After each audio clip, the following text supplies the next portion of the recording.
दोस्तों, मैं अशोक कुमार और आज हम लोग चर्चा करेंगे जो आज का टॉपिक है पार्लियामेंट यानी संसद। चलिए देखते हैं संसद ये है क्या। संसद अगर आपको पोल साइंस समझ में आनी चाहिए तो ये बहुत जरूरी है संसद, क्योंकि ऐसे भी आप बोलचाल की भाषा में पढ़ते हैं, हमेशा जिक्र होते रहता है पार्लियामेंट, लोकसभा, राज्यसभा, राष्ट्रपति। तो आज जाने की रियलिटी में संसद है क्या। संसद की अगर बात किया जाए तो यहाँ पे हमने लिख रखा है कि संसद केंद्र सरकार का विधायी अंग होता है। क्या होता है? केंद्र सरकार का विधायी अंग होता है। आप उसके आगे चर्चा करना चाहेंगे कि संविधान के भाग 5 आर्टिकल 79 से 122 में संसद का संगठन, संरचना, अवधि, प्रक्रिया आदि की चर्चा की गई है। चलिए आप ही की सुविधा के लिए मैंने लिख रखा है, आपको समझाता हूं ये है क्या। संसद बनता कैसे है, संसद है क्या रियलिटी में। ये देखिए मैंने लिखा है यहाँ पे संसद, यानी इसको कितने पार्ट्स में मैंने डिवाइड किया? 3 पार्ट्स में डिवाइड किया, यानी लोकसभा, राज्यसभा और राष्ट्रपति। ये 3 चीज मिलकर बनता है आपका संसद। आप इसको ऐसे भी लिख सकते हो, अगर संसद की बात किया जाए कि पार्लियामेंट में कौन कौन शामिल है, तो आप लिख सकते हैं लोकसभा प्लस राज्यसभा प्लस राष्ट्रपति। आप ऐसे भी डायग्राम बना सकते हो, यानी संसद ये तीनों को मिलाकर बनता है। एग्जाम में क्वेश्चन भी पूछा जाता है कि संसद में कौन कौन शामिल है। ऑप्शंस रहेगा लोकसभा, राज्यसभा, राष्ट्रपति, इवन उपराष्ट्रपति भी दिया रहेगा। लेकिन इस चीज को हमेशा ध्यान देना है कि संसद 3 चीज मिलकर बनेगा, लोकसभा, राज्यसभा और राष्ट्रपति। याद रहेगा। रही बात, अगर ये पूछा जाएगा कि संसद संविधान के कौन से भाग में है, तो 5वें भाग में। ये भी क्वेश्चन आता है एग्जाम में। संविधान के 5वें भाग में संसद की चर्चा की गई है। कहां? आर्टिकल 79 से 122 के बीच, इवन 122, यानी 79 से 122 तक संसद में सारा चीज, संसद का गठन कैसे होता है, संसद का संरचना क्या है, शक्ति क्या है, प्रक्रिया क्या है, अधिकार क्या है, इवन अधिकारियों के बारे में भी चर्चा की गई है। ये हमेशा पूछा जा सकता है एग्जाम में, और पूछा जाता है कि संविधान के 5वें भाग आर्टिकल 79 से आर्टिकल 122 तक संसद की चर्चा की गई है। इसमें प्रोसेस आ जाएंगे, यानी उसका अधिकार आ जाएगा, शक्ति आ जाएगी, प्रक्रिया आ जाएगी, संरचना आ जाएगा, सभी चीज की चर्चा की गई है। चलिए अभी हमने बताया यहाँ पे एक चीज कि संसद 3 चीज से मिलकर बना है, लोकसभा, राज्यसभा और राष्ट्रपति। अब थोड़ा सा हम समझने का कोशिश करेंगे यहाँ पे कि यहाँ में लिखा है लोकसभा यानी लोअर हाउस। लोअर हाउस यानी क्या? आप हिंदी में इसको लिख सकते हैं निम्न सदन भी, निम्न सदन भी कह सकते हैं। और राज्यसभा यानी अपर हाउस, यानी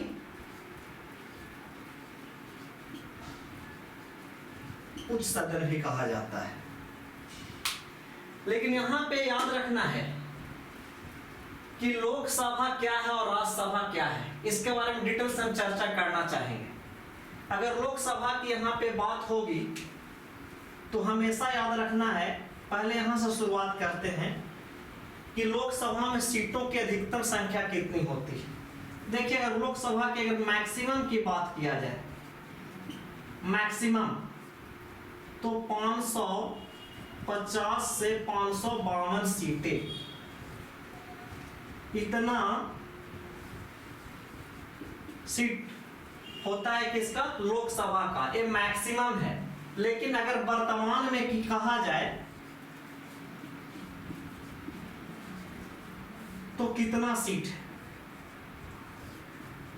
543 प्लस 2 और लिख रहा हूं, ध्यान से देखिएगा कि आपने ऐसा क्यों लिखा।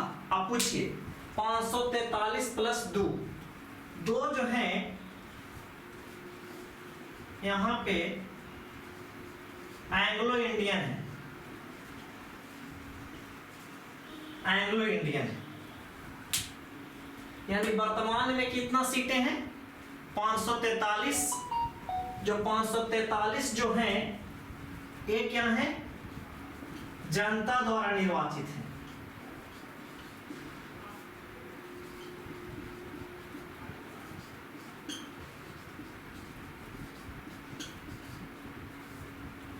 और दो जो एंग्लो इंडियन के हैं ये क्या है, ये मनोनीत है। किसके द्वारा भाई साहब, ये मनोनीत है, मनोनीत किसके द्वारा, राष्ट्रपति के द्वारा मनोनीत है। किसके द्वारा ये मनोनीत है, राष्ट्रपति के द्वारा। फिर से समझिए कि वर्तमान में लोकसभा सीटों की संख्या कितना है 543 प्लस 2। 543 यानी जनता के द्वारा निर्वाचित, यानी प्रत्यक्ष निर्वाचन के द्वारा। जैसे जो भारत का एडल्ट है 18 साल जिसकी उम्र हो गई है तो वोटिंग इसके लिए कर सकता है, समझ रहे हैं। लेकिन जो दो सदस्य हैं ये एंग्लो इंडियन के द्वारा मनोनीत है, यानी टोटल सीट कितना हो गया आपको 545। एंग्लो इंडियन मनोनीत है किसके द्वारा, राष्ट्रपति के द्वारा, समझ गए। अब रही बात कि आपने मैक्सिमम क्यों लिखा 550 या 552। यानी एग्जाम में क्वेश्चन पूछा जाता है कि लोकसभा में अधिकतम तो 550 होगा जनता द्वारा निर्वाचित और दो सदस्य एंग्लो इंडियन का। तो आप जानिए कि 550, इसलिए ऑब्लिक करके मैंने 550 और 552 लिखा है, समझ रहे हैं। अब रही बात लोकसभा की चर्चा कर ली जाए। क्या सभी चर्चा हो गया लोकसभा का, नहीं। तो हम ऊपर वाला थोड़ा सा इसको मिटाना चाहेंगे और यहाँ पे लिखना चाहेंगे। देखिएगा कि लोकसभा की क्या सारी जानकारी मिल गई, नहीं। इसमें और चीजें हमें समझना है लोकसभा में। इसमें क्या समझना है कि किस तरीके से, कभी कभी पूछ देता है किस राज्य में अधिकतम सीटें हैं लोकसभा का, ये भी पूछा जाता है, तो उसका भी मैं चर्चा करूंगा। लेकिन उसके पहले आप समझने का कोशिश कीजिए कि कैसे कैसे आखिर कहाँ पे किसका प्रतिनिधित्व है, इस चीज को जानने का हमारा कोशिश करते हैं। क्या यहाँ तक आप समझ पाए हैं? पुनः एक बार हम रिपीट करना चाहेंगे। यहाँ पे देख लीजिएगा कि लोकसभा का चर्चा किया गया था।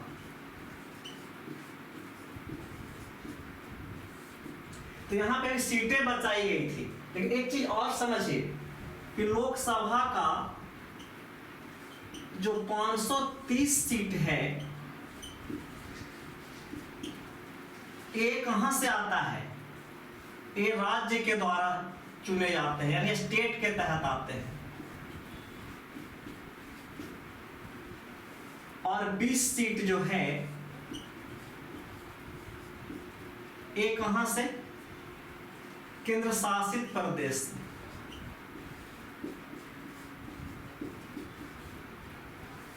केंद्र शासित प्रदेश से। तो 530 और 20 550 हो गया, और दो एंग्लो इंडियन 552। लेकिन अभी वर्तमान में हमने क्या बताया 543 सीट और प्लस दो एंग्लो इंडियन। तो वर्तमान में अगर बात करेंगे ये मैक्सिमम को लेकर हुआ, याद रखेंगे ये है मैक्सिमम को लेकर। किसको लेकर है, मैक्सिमम। यहां पे भी लिख दीजिए मैक्सिमम को लेकर, मैंने गलत लिखा था ऐसे, मैक्सिमम, ठीक है। वर्तमान में अगर बोलेंगे तो 530 कहां से आएगा, ये राज्य से आएगा, यानी स्टेट से, ठीक है। ध्यान दे पा रहे हैं। रही बात 13 जो सीट है ये आपको केंद्र शासित प्रदेश यानी यूनियन टेरिटरी, हो गया। ये वस्तु स्थिति है हाल फिलहाल, ठीक है। रही बात एक चीज और समझिएगा, चर्चा हमेशा होता है कि चाहे आगे चर्चा करते हैं, खैर जान लीजिए चर्चा किया तो, कि दो एंग्लो इंडियन सदस्य, क्या इनका 3 ईयर पीरियड बढ़ाया गया है जिस तरीके से एससी एसटी का लोकसभा में और राज्यसभा का हर 10 साल बाद प्रशीवन करके जो बढ़ाया जाता है। तो यहाँ पे क्या जो 104 कॉन्स्टिट्यूशन अमेंडमेंट हुआ, तो वहां पे सिर्फ 10 साल के लिए schedule caste and schedule tribal का आरक्षण का प्रावधान है, लेकिन इसके बारे में चर्चा की नहीं गई। तो हो सकता है कि 2020 उसके बाद एंग्लो इंडियन के सदस्य शायद ना दिखे लोकसभा में, लेकिन हाँ ये अपने अभी 3 ईयर पीरियड को पूरा करेंगे।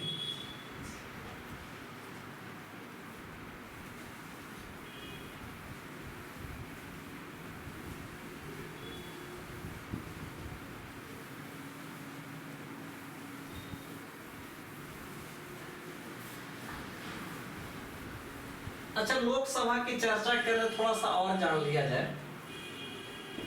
यहाँ पे लोकसभा जनता का सदन कहा जाता है, इसी से सरकारें बनती हैं, याद रखना है। खैर इसका हम कंपेयर कर देंगे, थोड़ा सा विधानसभा में हम आ जाते हैं, इसका हम कंपेयर ही कर देंगे।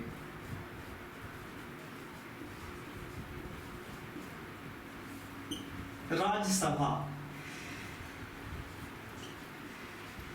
यानी उच्च सदन, अपर हाउस। ये देखिएगा, राज्यसभा उच्च सदन यानी अपर हाउस। यहां पे अगर जिक्र करेंगे टोटल सीटों का, अगर मैक्सिमम की बात किया जाए तो कितना 250 सीटें हो सकती है। अगर मैक्सिमम की बात किया जाए तो कितना 250 सीटें, किसमें? राज्यसभा में। राज्यसभा क्या कहते हैं? अपर हाउस यानी उच्च सदन। यहां पे जो सदस्य चुन के आते हैं पार्लियामेंट, उन्हें भी सांसद ही बोलते हैं। वो कैसे आते हैं? अप्रत्यक्ष निर्वाचन के थ्रू आते हैं। ये किनका प्रतिनिधित्व करते हैं? ये राज्यों का प्रतिनिधित्व करते हैं। किसका प्रतिनिधित्व करते हैं? राज्यों का प्रतिनिधित्व करते हैं, प्रतिनिधित्व करते हैं। समझ रहे हैं? अब इसमें जरा समझने की कोशिश कीजिए। राज्यसभा उच्च सदन मैक्सिमम 250 सीट, 238 सदस्य जो हैं, जो 238 सदस्य हैं, इनका निर्वाचन कैसा होगा? अप्रत्यक्ष निर्वाचन।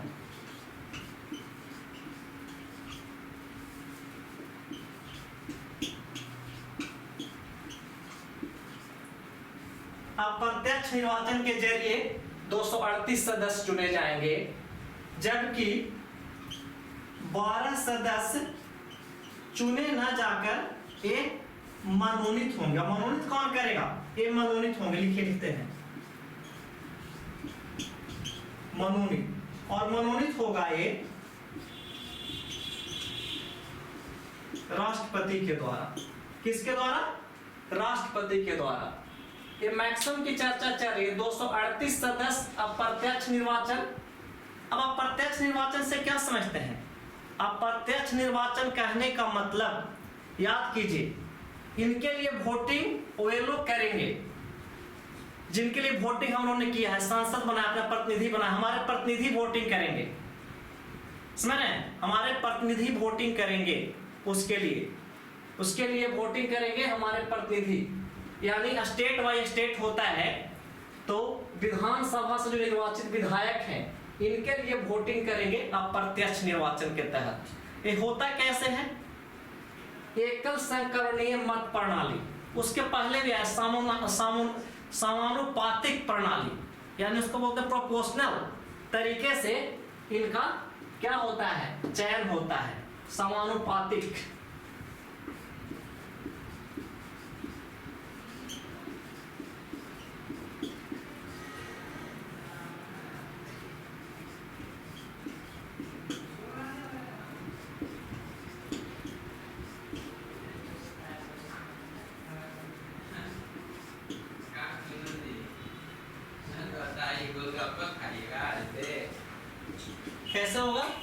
अप्रत्यक्ष निर्वाचन, समानुपातिक पद्धति एवं एकल संकरणीय मत प्रणाली के द्वारा।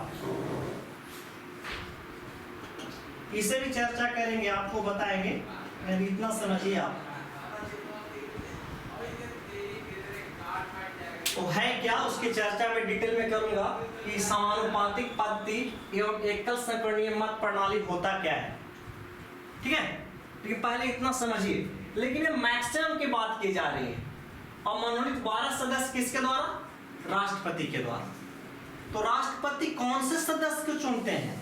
ये भी एक कैटेगरी है कि एक विशेष क्षेत्र होता है जो राष्ट्रपति चुनते हैं 12 सदस्य। वो हो सकता है कला के क्षेत्र से,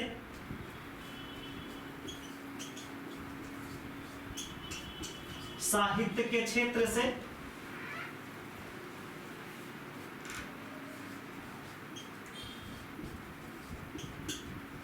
सामाजिक सरोकार जो रखते हैं यानी सोशल वर्कर, कला साहित्य, आप विज्ञान लिख सकते हैं, ये सारे क्षेत्र से ये 12 सदस्य चुने जाते हैं। ये 12 सदस्य चुने जाते हैं। यानी तब बोलिएगा कि सचिन तेंदुलकर को कैसे मिल गया, वो तो क्रिकेटर थे, क्या स्पोर्ट्स के क्षेत्र से? नहीं, उन्हें भी कहाँ रखा गया? उन्हें भी रखा गया आपको सामाजिक सरोकार वाला जो क्षेत्र है, यानी सोशल वर्कर के रूप में रखा गया, सामाजिक कार्यकर्ता के रूप में रखा गया और राज्यसभा के द्वारा भेजा गया था। वो लोकसभा सदस्य हो या राज्यसभा सदस्य हो, दोनों एमपी ही कहलाते हैं। लेकिन उसमें भी तरीका है, किस तरीके से चुनना है, क्या प्रोसेस है।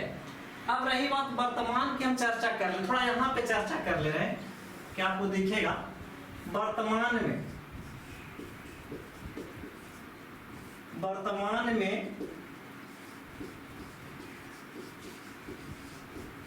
राज्यसभा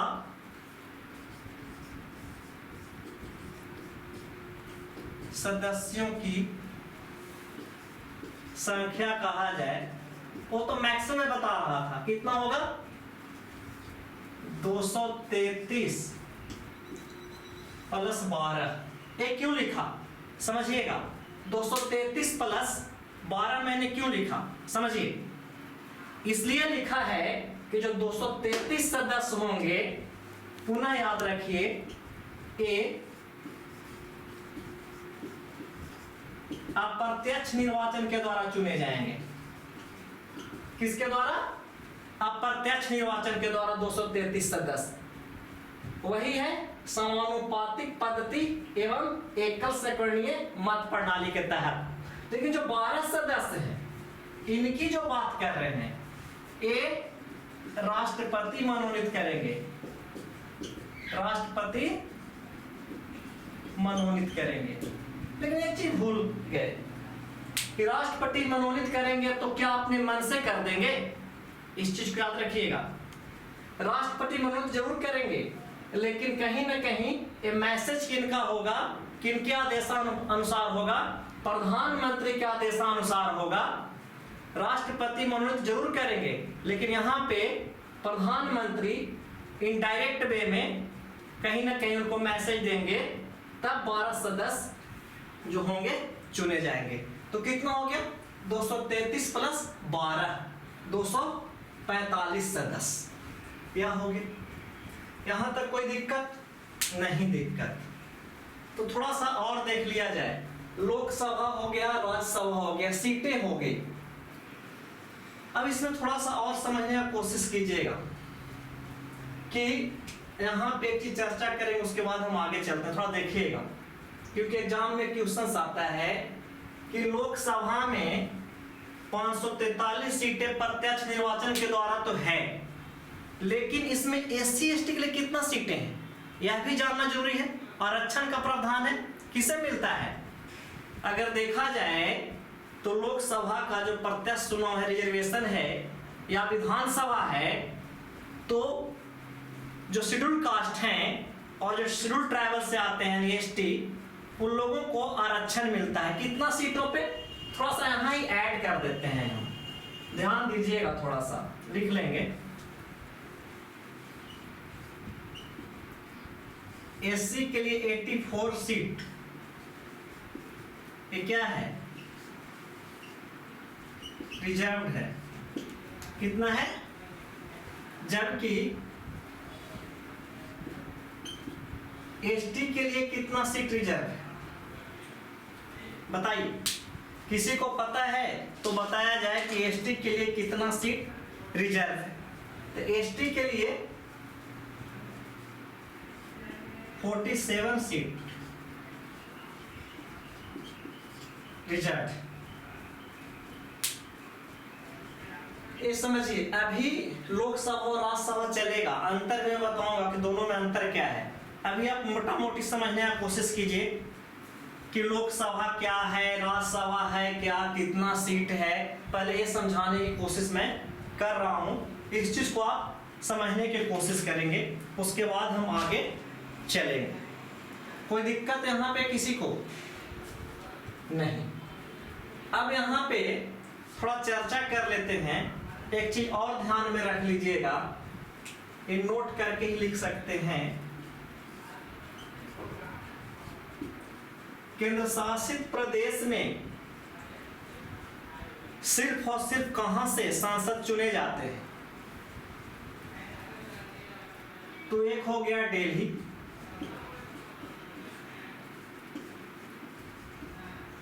और दूसरा हो गया पुडुचेरी। यानी दिल्ली और पांडिचेरी यानी या पुडुचेरी, इसी से संसद चुने जाते हैं।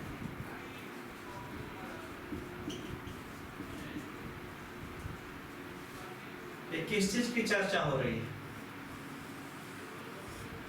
दिल्ली और पुडुचेरी हमें लिखा है कि यही दो यूनियन टेरिटरी है। दिल्ली और पुडुचेरी है क्या, ये भी समझिए।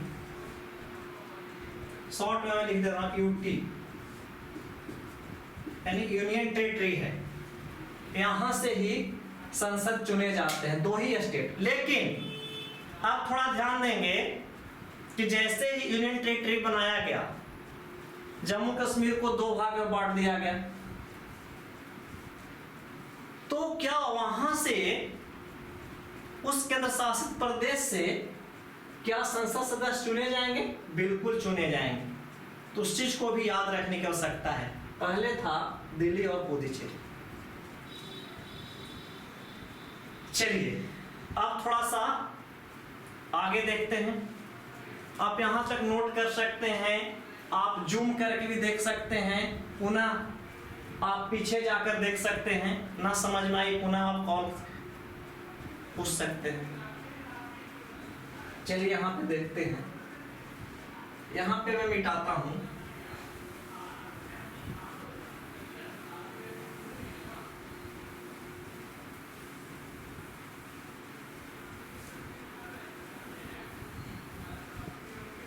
इधर ही मैं मिटाता हूं।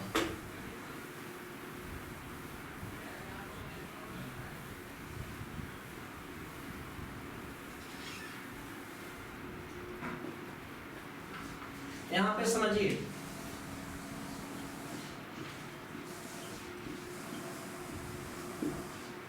इधर मैंने लिखा है लोकसभा, और चलो एक अच्छा गैप दो, इधर लिखो आप राज्यसभा।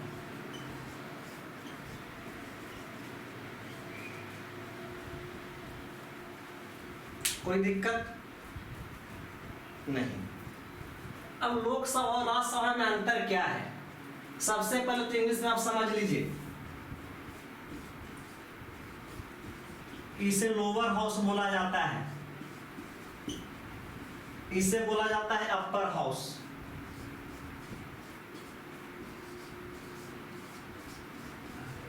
Upper house. चलिए, और क्या? लोकसभा को हिंदी में कहते हैं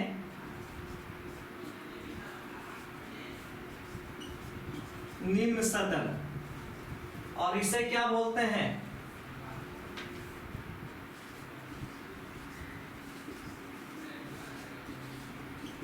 उच्च सदन,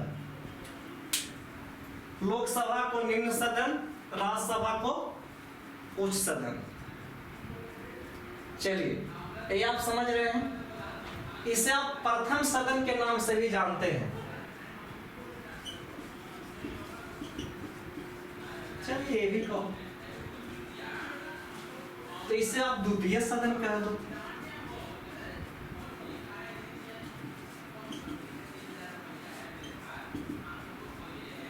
ये तो अभी जान रहे हैं कि इस नाम से जानते हैं और इस नाम से जानते हैं। एक चीज और जानो,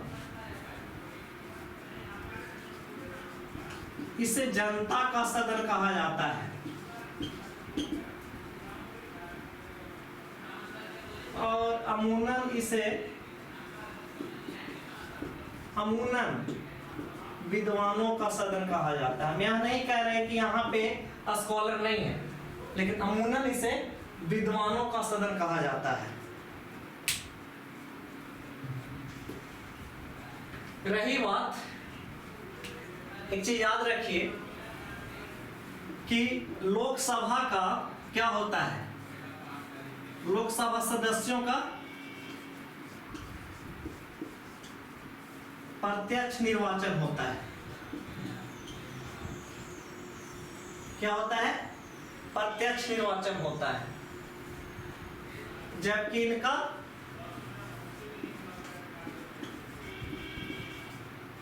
अप्रत्यक्ष निर्वाचन।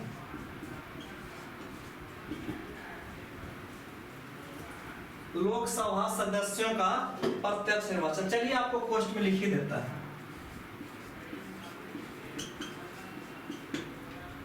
सदस्यों का, और यहां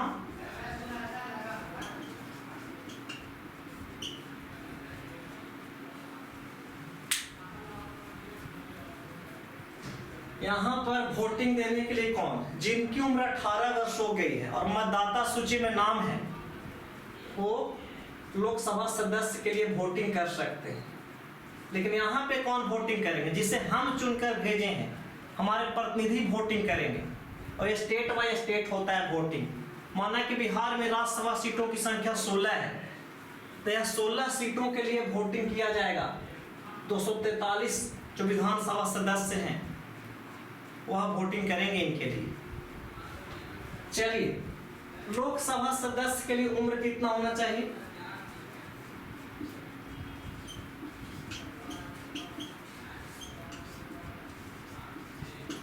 उम्र 25 वर्ष।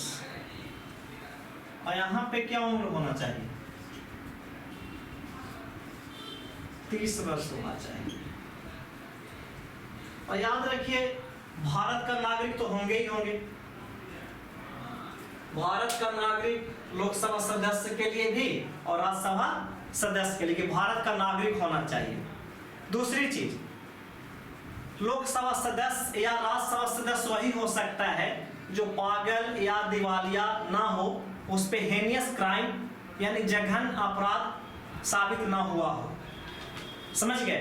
कोई ऐसा उनके रिकॉर्ड में नहीं है अपराधी छवि वाले लोगों को जो कहीं ना कहीं क्या हो गया है, आरोप सिद्ध हो गए हैं, वैसे लोगों को लोकसभा या राज्यसभा से वंचित किया जा सकता है। लाभ के पद पे नहीं होना चाहिए। लोकसभा सदस्य हो या राज्यसभा सदस्य हो, लाभ के पद पे नहीं होना चाहिए। ऐसे लोग चुने जाएंगे लोकसभा के लिए और राज्यसभा के लिए। ठीक है। रही बात कार्यकाल की बात की जाए,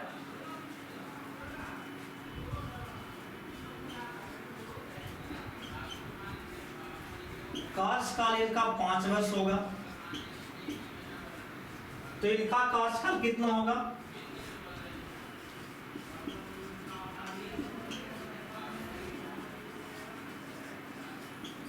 6 वर्ष होगा। कितना होगा कार्यकाल? 6 साल होगा। अब ये भी ध्यान देना है कि एक बार और लिख देता हूं आपको रिपीटेशंस के लिए। सदस्य कितने होते हैं?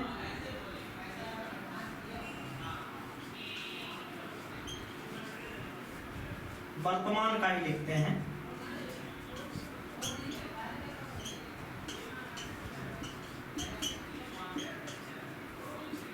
यहाँ कितना हो सकते हैं, यहाँ कितना होंगे, कोई को याद बताए थे अभी?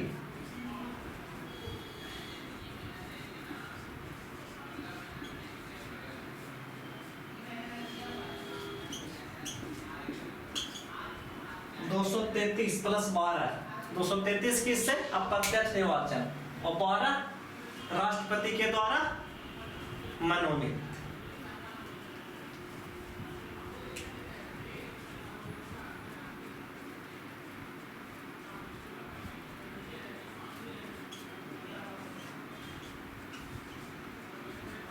संसद में देखिएगा, चेयरपर्सन की अगर बात किया जाए तो संसद का चेयरपर्सन कहलाता है लोकसभा अध्यक्ष। संसद का जो चेयरपर्सन है, संसद का अध्यक्ष जो मिलकर चुनते हैं,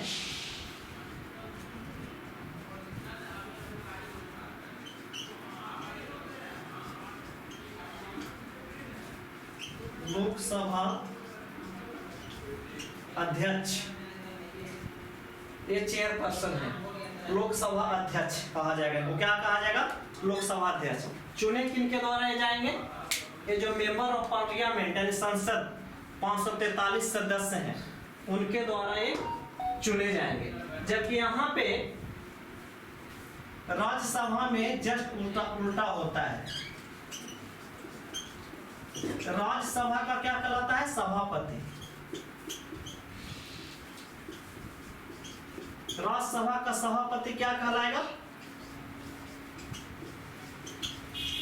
उपराष्ट्रपति। याद रखिएगा, चेयरपर्सन कह लीजिए या राज्यसभा का सभापति कौन होगा? उपराष्ट्रपति होगा, उपराष्ट्रपति याद रखेंगे। लेकिन यहाँ पे क्या हो जाएगा? लोकसभा अध्यक्ष। जैसे लोकसभा अध्यक्ष अभी कौन है बताइए?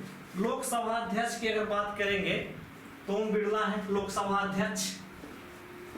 और उपराष्ट्रपति कौन है? हाल फिलहाल कौन बने?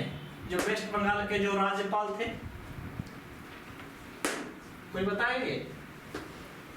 वेस्ट बंगाल के कौन थे राज्यपाल? झारखंड। पूरा नाम बताया जाए तो जगदीप धनखड़ नाम है उनका, शायद ये नाम है, वही है। खैर चलिए, अब यहाँ पे देखिए, ये भी है लोकसभा एक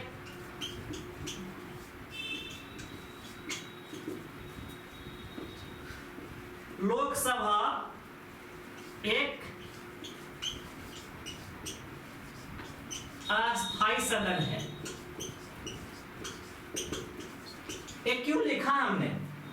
क्योंकि इसका फिक्स्ड टेन्योर पीरियड है 5 साल। ये अस्थायी सदन है, 5 साल के पहले भी कोलैप्स हो सकता है, क्योंकि अगर सरकार अल्पमत में आ गई तो ऐसी स्थिति में ये क्या होगा? कोलैप्स हो जाएगा, यानी लोकसभा का विघटन हो जाएगा। लोकसभा क्या हो जाएगा? विघटन हो जाएगा। लेकिन राज्यसभा के बारे में ऐसा नहीं है। राज्यसभा एक